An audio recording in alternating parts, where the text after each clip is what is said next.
இன்னைக்கு நாம ace of diamond 18th episode தான் பார்க்க போறோம். மறக்காம வீடியோக்கு ஒரு லைக்கை தட்டி விட்டுருங்க. ஹீரோ தான் 6வது இன்னிங்ஸ் முழுக்குமே பால் போட்டிருந்திருப்பானா, எப்படியோ ஒரு ரன் கூட கொடுக்கவே இல்லை. பரவாயில்ல, ஏதோ ஜெயிக்கிறதுக்கு வாய்ப்பு இருக்குதுங்கிற மாதிரி கிளப்போட பிரசிடென்ட் நினைக்க, டெஃபினட்டா இன்னைக்கு ஹீரோ நல்லா விளையாடுறான். ஆரம்பிக்கும் போது கொஞ்சம் சொதப்பி இருந்தாலும் ஃபைன், அவன் நல்லா தான் விளையாடுறான். இருந்தாலும் கோச்சோட பார்வைக்கு அவன் எப்படி தெரியறான்னு தெரியலையேன்னு அந்த டீச்சர் ரேவும் யோசிப்பாங்க. ஹீரோவோட இந்த பவுலிங் திறமைகள் எல்லாம் பார்த்து ஆப்போசிட் டீமோட கோச், ஹீரோ ஒரு மூவிங் பால் தானே போடுறான், மோஸ்ட்லி இந்த மாதிரியான மூவிங் பாலை ப்ரொஃபஷனலா யாரும் பெருசா கத்துக்க மாட்டாங்க.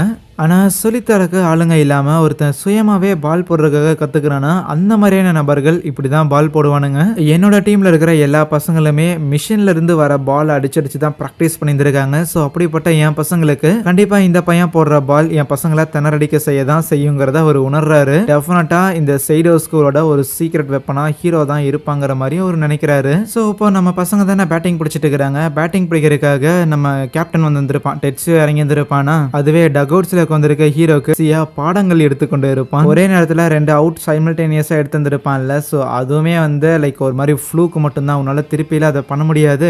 அது மட்டும் இல்லாமல் இன்னுமே உனக்கு ப்ராப்பரான ஒரு பால் கண்ட்ரோலுங்கிறது இல்லை. நீ மிடில் தான் போடுவே அப்படின்னா ஒரு 4-5 தடவை உன்னோட பாலை ஃபேஸ் பண்ணிட்டானுங்க அப்படின்னா அவ்வளோதான், அடுத்த தடவைக்கு மேலே சக்கட்டு மணிக்கு அடிக்க ஆரம்பிச்சிருவானுங்க. ஸோ அதனால பார்த்து பண்ணடா அப்படிங்கிற மாதிரி அட்வைஸை போட்டுட்டு இருப்பானா. ஹீரோக்கு ஒரே வருத்தமாக இருக்கும், என்னடே நான் இவ்வளோ கஷ்டப்பட்டு இருந்திருக்கேன், இருக்கிற எல்லாரும் பாராட்டினாங்க, நீ மட்டும் என்னடா குறை சொல்லிட்டு இருக்கிறங்கிற மாதிரியே பார்த்துட்டு இருப்பான். ஹீரோ அப்படி நினைக்கிறாங்கிற விஷயத்த புரிஞ்சுக்கிட்ட கசியாவுமே அந்த இட்டாச்சி எப்படி பால் போடுறான்னு கொஞ்சம் கவனின்னு சொல்லக்குள்ள ஹீரோவும் பார்க்குறான். பார்த்தா இப்போதைக்கு நம்ம கேப்டன் டெட்ஸியோ தானே அங்கே பேட் பிடிச்சிட்டு இருக்கிறான். கரெக்டான ஒரு பாலை போட்டா கண்டிப்பா டெட்ஸியா அடிச்சிருவான். அது இவங்களுக்கு டெஃபினட்டா தெரியும். ஸோ அதனால டெட்ஸியாவை கழட்டி விட்டுட்டு இவங்க அடுத்த பேட்ஸ்மேனை உள்ள இருக்கிறதுக்காக ஒரு ரூல் ஒன்று இருக்கும். கிரிக்கெட்ல ஒய்டு போடுவாங்கல்ல, ஸோ அதே மாதிரி பேஸ்பால்லையும் ஒய்டு போடலாம், அது அலௌடு தான். ஆனால் 4 ஒய்டு கன்யூஸா போட்டாங்கன்னா இப்போ பேட்டிங்ல நிற்கிற அந்த ஒரு பிளேயர் ஃபர்ஸ்ட் பேஸுக்கு மூவ் ஆகி போயிடலாம் ஆட்டோமேட்டிக்காவே, ஒரு ரிவார்டு மாதிரி.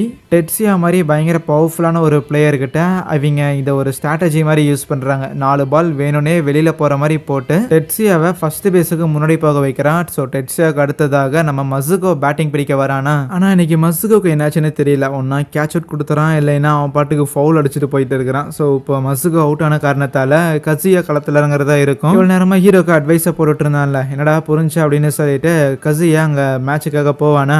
இருந்தாலும் அவனே யோசிப்பான், பெரிய இவன் மாதிரி நான் அவனுக்கு அட்வைஸ் பண்ணிட்டு இருக்கிறேன், ஆனா இந்த இடத்துல நான் ஒரு ரன் கூட அடிக்கலைங்கிற மாதிரி ஃபீல் பண்ணிட்டே தான் பேட்டிங் பிடிக்க போறான். ஆப்வியஸா கசியா ஒரு கேச்சர், கசியாவுக்கு ஒரு பிச்சர் எப்படிலாம் பால் போடுவோம் அப்படிங்கிறது எல்லாமே தெரியும். ரொம்ப முக்கியமாக இந்த இட்டாச்சியை பற்றி இன்ன நோட் மொத்தமே தெரியும். தெரிஞ்சிருந்தாலும் அவனால் அடிக்க முடியல. ஸோ அதை மாற்றி ஆகணும், இந்த இடத்துல ஒரு ரன்னாவது இப்போதைக்கு ஸ்கோர் பண்ணி ஆகணுங்கிற ஒரு மைண்ட் செட்டோட தான் அவன் வந்திருக்கான். ஸோ அப்படி பாலை இட்டாச்சி போட போகும்போது இட்டாச்சி அவனோட ஃபார்முக்கு வந்துட்டான். ஸோ இப்போ அவன் பால் த்ரோ பண்ணி ஆகணும், வேற வழி இல்லை. ஆனால் இந்த கேப்ல கேப்டன் டெட்ஸியா 2வது பேஸ்ல இருந்து 3வது பேஸுக்கு ரன் ஓடிடுவானா. அந்த பாலையுமே நம்ம கசியா அடிச்சிருந்திருக்க மாட்டான். ஸோ பால்ல இப்படி ஒரு திருட்டு ரன் எடுத்துருவோம், அதுக்கப்புறம் ஓடிக்கலாங்கிற பிளான் தான் கசியாவோடது. ஆனா இந்த திருட்டு ரன்னு சொன்னது டிரான்ஸ்லேஷன் ஜோக்கா இருந்தாலும் அந்த ஸ்டீல் ரன்னை ஸ்டீல் பண்றாங்கிற மாதிரி தான் வரும். என்னடா அப்படி விட்டுட்டோமே அப்படின்னு இட்டாச்சி யோசிக்கும் போது அப்போ இட்டாச்சியோட கோச், கவலைப்படாதடா இட்டாச்சி, இன்னைக்கு பாரு மிச்சம் 4 இன்னிங்ஸ் மட்டும் தான் இருக்குது, அவனுங்களை வச்ச பொழப்பொண்ணும் புழகிறோம், ஒரு ரன்னை கூட கொடுக்க விடக்கூடாதுன்னு சொல்லி இட்டாச்சியை மோட்டிவேட் பண்ணி விடுறாங்க. ஸோ அவனுக்கு அடிக்கடி இந்த மோட்டிவேஷனுங்கிறது தேவைப்படுது.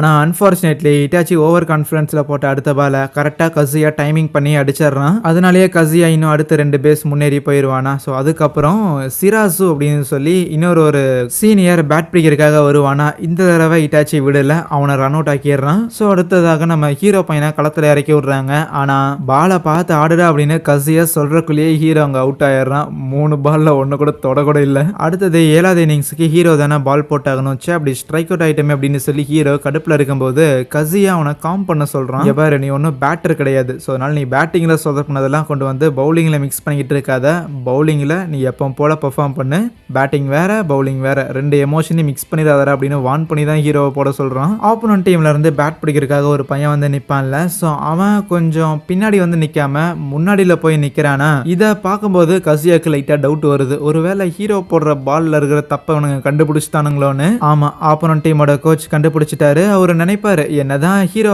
ஒரு மூவிங் பால் போட்டிருந்தாலும் அவனோட பால் கர்வ் ஆனாலுமே அது அவ்வளோ பெரிய ஃபாஸ்ட் பால்லாம் கிடையாது, அவ்வளோ ஸ்பீட்ல அந்த பால் வரல, ஒரு 130 அவ்வளோ கிலோமீட்டர் ஸ்பீட்ல தான் வரும். ஆகையால அதை கர்வ் ஆகிறதுக்கு முன்னாடியே அடிச்சா போதுங்கிற மாதிரி தான் பசங்கள கொஞ்சம் ஒரு ஸ்டெப் முன்னாடி நிற்க சொல்லியிருக்காங்க. ஹீரோவும் பால் போடுறான், அந்த பாலை கரெக்டா அந்த பேட்டருமே அடிக்க செய்யறான். பட் லக்கிலி மசுகோவால அந்த பாலை பிடிக்க முடியலனாலும் அவன் பாடியை வச்சு தடுத்து ஐயோ வலிக்குதே அப்படின்னு ஒரு செகண்ட் கூட டைமை வேஸ்ட் பண்ணாம அந்த பாலை திருப்பி எடுத்து ஃபீல்டருக்கு போட்டு எப்படியோ அந்த பேட்டரை அவுட் பண்றாங்களா. லக்கிலே ரன் போகாம ஃபீல்டர்ஸ் காப்பாத்திட்டாங்க தான். ஆனா அடுத்து வர பேட்டர்ஸ் என்ன பண்ண போறானுங்களோன்னு தெரியாம கசியாக்கே லைட்டா பதறுது. என்ன மற்ற பிராக்டிஸ் மேட்சை கம்பேர் பண்ணும்போது இந்த ஒரு மேட்ச்ல கசியா பயங்கர சீரியஸா இருக்கிறானே அப்படின்னு அந்த டீச்சர் ரேவும் யோசிப்பாங்க. மேபி எதிர்த்தாடுற ஸ்கூல் அவ்வளோ பவர்ஃபுல்லா இருக்கும்னு. ஆனா கோச்சோட மைண்ட்ல வேற விஷயம் இருக்கும். ஆக்சுவலி அவர் தான் சொல்லியிருந்திருப்பார்ல கசியா கிட்ட இந்த மாதிரி சம்மர் டோர்னமெண்ட்டுக்கு ஹீரோவை கூட்டிட்டு போறதுக்கு அவன் தேர்வானா தேர மாட்டானா அப்படிங்கறத கண்டுபிடிக்கிறதுக்காக தான் இன்னைக்கு இந்த மேட்ச்ல ஹீரோவை இறக்கி விட்டு இருந்திருக்காங்க.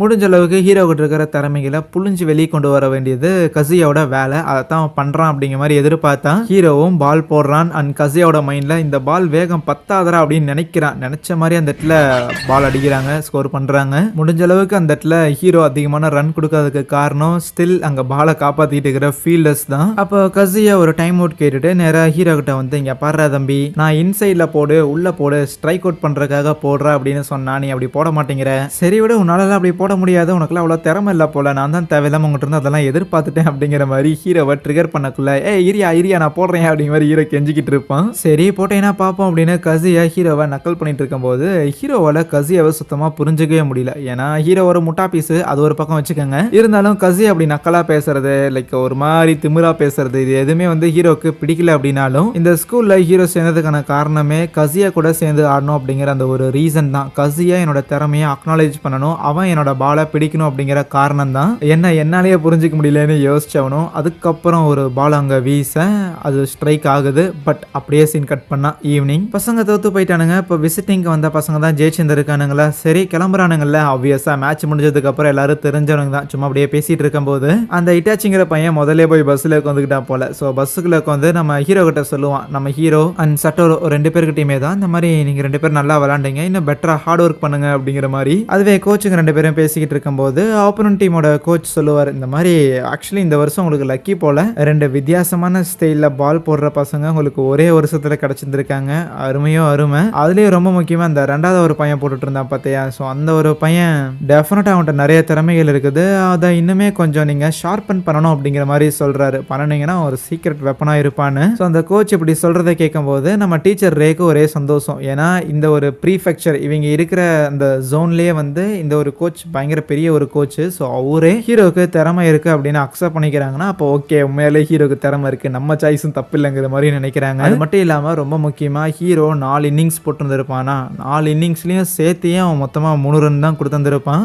3 ரன் மட்டும்தான் கொடுத்துருக்காங்கிறது பெரிய விஷயம் இல்லை. இப்படி ஸ்ட்ராங்கான ஒரு பேட்டிங் லைனப் இருக்கிற ஒரு டீமுக்கு எதிராக இது பெரிய விஷயம் தான். அன்னைக்கு நைட்டு ஹீரோ தூங்கலாம் அப்படின்னு பெட்ல படுத்திருந்தா அவனால சுத்தமாவே முடியல. இன்னைக்கு அவன் பண்ண எல்லா தவறுகளுமே அவன் கண்ணு முன்னாடி வந்து போகுது. ஐயோ இவ்வளவு சொதப்பல் பண்ணிட்டு இப்படி தூங்கிட்டு இருந்தா எப்படின்னு. ட்ரைனிங் எடுக்கலான்னு கிரவுண்டுக்கு வருவானா, ஹீரோ மாதிரியே 1008 சொதப்பல்கள் நம்ம சட்டோரவும் பண்ணியிருப்பான். அவன் ஹீரோக்கு முன்னாடி அங்கே ட்ரைனிங் எடுத்துட்டு இருக்கும் போது எவ்வளவு தைரியம் இருந்தா ஏன் டயர் எடுத்து சுத்திக்கிட்டு இருப்ப அப்படின்னு ஹீரோ அவங்க கூட சண்டை போட்டுக்கிட்டு இருப்பானா. அதுவே இவங்க சண்டை போறத நம்ம குராமச்சியும் கசியாவும் கவனிக்கிறானுங்க. அவனுங்களும் வந்து பேட் ஸ்விங் பண்றதுக்காக ட்ரெயின் பண்ண வந்திருப்பானுங்க போல. சரி இன்னைக்கு இவனுங்க ரெண்டு பேரோட பாலையும் நீ கேட்ச் பிடிச்சதானே, டோர்னமெண்ட் வர அளவுக்கு இவனுங்க தேர்வானுங்களான்னு கேட்டதுக்கு அதுக்கெல்லாம் தேர்வானுங்க, ஆனா இன்னும் ஏகப்பட்ட தவறுகள் இவனுங்களோட பவுலிங்ல இருக்குதுன்னு சொன்னா அப்போ நம்ம குராமச்சி முடிவு பண்ணிட்டேன். ரைட்டு அப்போ இந்த வருஷம் சம்மர் டோர்னமெண்ட்டுக்கு டன்பா தான் நம்ம ஏசுங்கிற விஷயத்த அங்கே இந்த ஒரு எபிசோடை முடிக்கிறாங்க.